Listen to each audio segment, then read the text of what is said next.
दिसंबर को हुआ। आदरणीय जागृति बा जो पूज्य तन सिंह जी की सुपुत्री हैं, जागृति बा अरदास का बास। क्षत्रिय कुल का कल्याण करने वाली भगवती तुझे प्रणाम। छात्र धर्म के प्रतीक रूपे केसरी ध्वज को प्रणाम। क्षत्रिय संघ के संस्थापक और मेरे जीवन के संबल प्रेरक पूज्य तन सिंह जी को प्रणाम। आप सभी को सम्मान। जय संघ शक्ति। आज यहाँ पे हम सब इकट्ठे हुए हैं कि क्षत्रिय संघ के जो मार्ग पे चलता है उसमें चाहे वो नर हो या नारी हो, उसमें परिवर्तन आता ही है, बदलाव आता ही है। तो मैं एक नारी हूँ और उसमें भी क्षत्राणी हूँ, तो मेरे में बदलाव आता है वो क्षत्रिय संघ की वजह से। जैसे क्षत्राणी, क्षत्रिय संघ कहता है कि तुम क्षत्राणी हो, क्षत्रिय संघ कहता है तुम बेटी हो, तुम एक पत्नी हो और तुम माता हो। तुम्हारे क्या कर्तव्य है, इसकी पाठशाला पढ़ाई जाती है। क्षत्राणी होकर स्वधर्म की रक्षा करो। स्वधर्म क्षत्रिय संघ सर्व मानव जाति की बात करता है।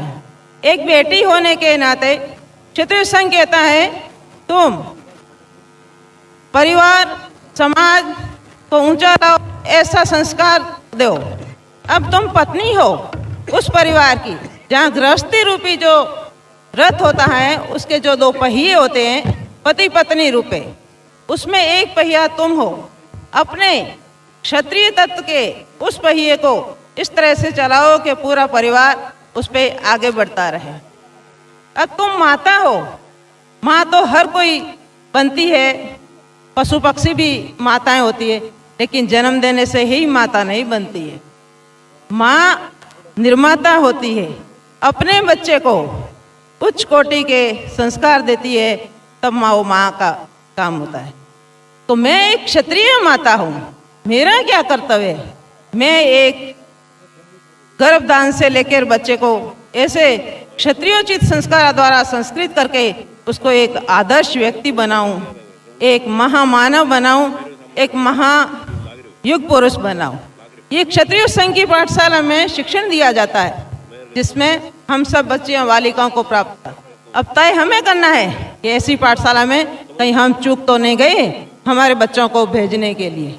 एक छोटा सा उदाहरण देके मैं हमारी वाणी को पूर्ण करती हूँ।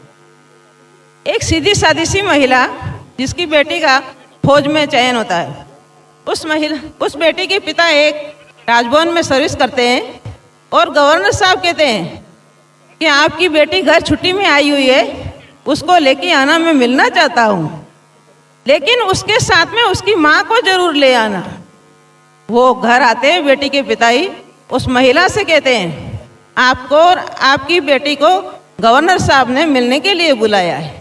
वो महिला अपने पति और बेटी के साथ वहाँ मिलने जाती है। गवर्नर साहब कहते हैं महिला से आप कहाँ की बेटी हो, कहाँ आपका ससुराल है? वो महिला कहती है मैं दोरों की बेटी हूँ और मैं शेखावटी की बहू हूँ। वो गवर्नर साहब कहते हैं दोरों की बेटी और शेखावटी की बहू, शेखावटी की बहू मान मर्यादा घूंघट में रहने वाली, तुम्हारे में इतनी शक्ति कहाँ से आई, इतना आत्मविश्वास कहाँ से आया कि तुमने बेटी को फौज में भेज दिया? माताएं तो बेटों को भी भेजने से हिचकिचाती है। उस महिला ने गर्व से कहा ये शक्ति मुझे श्री क्षत्रिय संघ से प्राप्त हुई, ये आत्मविश्वास मुझे क्षत्रिय संघ से प्राप्त हुआ है। तो ऐसा आत्मविश्वास, ऐसी शक्ति प्रवृत्ति क्षत्रिय संघ से मिलती है। तो हमें माताएं देरी नहीं करनी है, हमें हमारे बच्चों को उस पाठशाला में आज से ही भेजना है, तभी तो ये भारत देश बनेगा। भारत देश को उच्च संस्कारों से क्षत्रिय से महामानव महायुग पुरुष बनेंगे।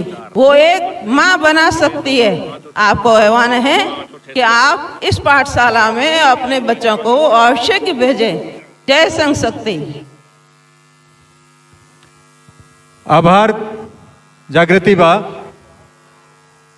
अब एक तो गेट संख्या 5 और 6 से कोई प्रवेश नहीं होगा, इसलिए वहां पर कोई आके आग्रह नहीं करे। कार्यक्रम को आगे बढ़ाते हुए मैं आईटी टीम से निवेदन करूंगा कि वो पूज्य आईवान सिंह जी के परिचय का ऑडियो विजुअल चालू करें आईटी टीम। और ये जो एलईडी के सामने जो लोग खड़े होकर फोटो खींच रहे हैं मीडिया वाले बंधु, कृपया आप एलईडी के सामने नहीं रहें। पूज्य आईवान सिंह जी का परिचय। जुझारूपन एवं संघर्ष प्रियता के पर्याय तथा संघ के द्वितीय संघ प्रमुख पूज्य आयुवान सिंह हुडील का जन्म 17 अक्टूबर 1920 को नागौर जिले के ग्राम हुडील में हुआ। आपके पिताजी का नाम पेहप सिंह जी एवं माताजी का नाम श्रीमती बख्तावर कंवर था। मेड़ता में ड्रिल मास्टर की नौकरी करते समय पूज्य तन सिंह जी के प्रजा सेवक अखबार में प्रकाशित लेख से प्रभावित होकर उन्होंने तन सिंह जी को पत्र लिखा और दोनों में संपर्क प्रारंभ हुआ। 1944 में पूज्य तन सिंह जी ने श्री क्षत्रिय युवक संघ की स्थापना की जानकारी माट साहब को भेजी तो उन्होंने साथ काम करने की अपनी व्यग्रता